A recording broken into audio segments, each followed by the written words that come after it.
Halo semuanya, perkenalkan saya Indira Nareswari, nomor absen 30 dari kelas 11. Pada kesempatan kali ini saya akan memaparkan biografi tentang Bapak B.J. Habibie. Bacharuddin Yusuf Habibie atau yang lebih dikenal dengan nama B.J. Habibie, Presiden ketiga Indonesia sekaligus Bapak Teknologi Indonesia. Ia dijuluki sebagai Mr. Crack sejak ia menemukan rumus faktor Habibie. Selain itu, ia juga membawa angin segar atas disahkannya pers di Indonesia.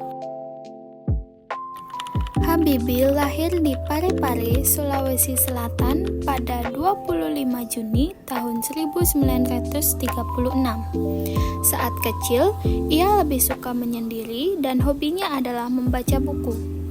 Pada saat itu juga, ia aktif bertanya karena rasa ingin tahunya yang sangat besar. Habibie pertama kali bertemu dengan Ainun kecil pada saat bermain kelereng bersama kakaknya.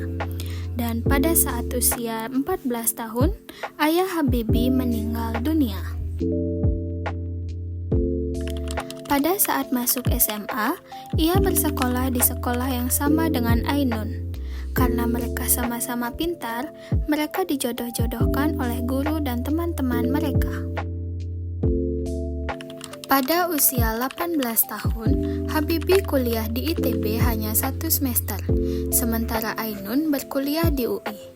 Pada usia 19 tahun, ia berangkat ke Jerman dan kuliah teknik mesin di RWTH Jerman. Hingga pada usia 24 tahun, Habibie lulus S1 dan langsung melanjutkan kuliahnya hingga S3. Pada usia 25 tahun, Habibie kembali ke Indonesia untuk menikah dengan Ainun dan kemudian menetap di Jerman. Pada usia 26 tahun, anak pertama mereka lahir. Ia bernama Ilham. Dan pada usia 28 tahun, Habibie lulus S3 dari RWTH dengan predikat summa cum laude. Pada usia 31 tahun, Habibie mendapat gelar guru besar dari ITB. Dan pada saat itu juga, anak kedua mereka lahir. Setelah lulus, ia bekerja sebagai kepala penelitian dan direktur teknologi di MBB.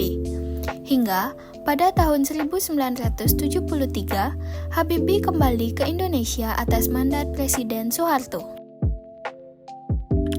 Pada usia 38 tahun, ia menjadi penasihat Dirut Pertamina.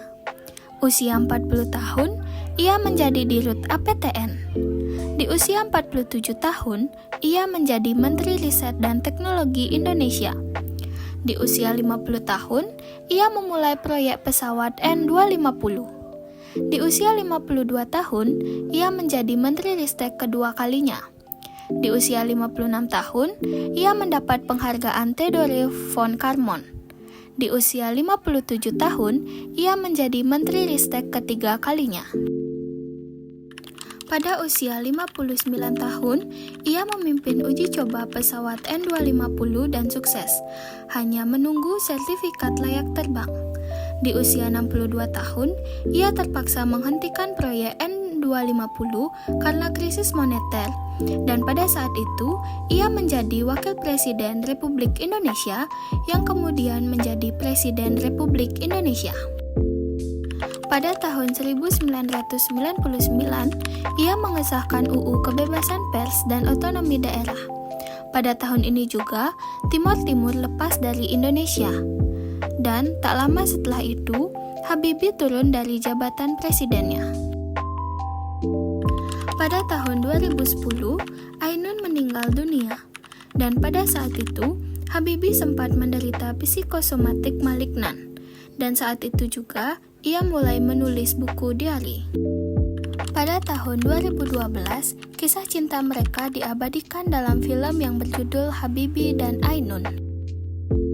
B.J. Habibie meninggal di usia 83 tahun, tepatnya pada tanggal 11 September 2019 di Jakarta karena mengalami gagal jantung.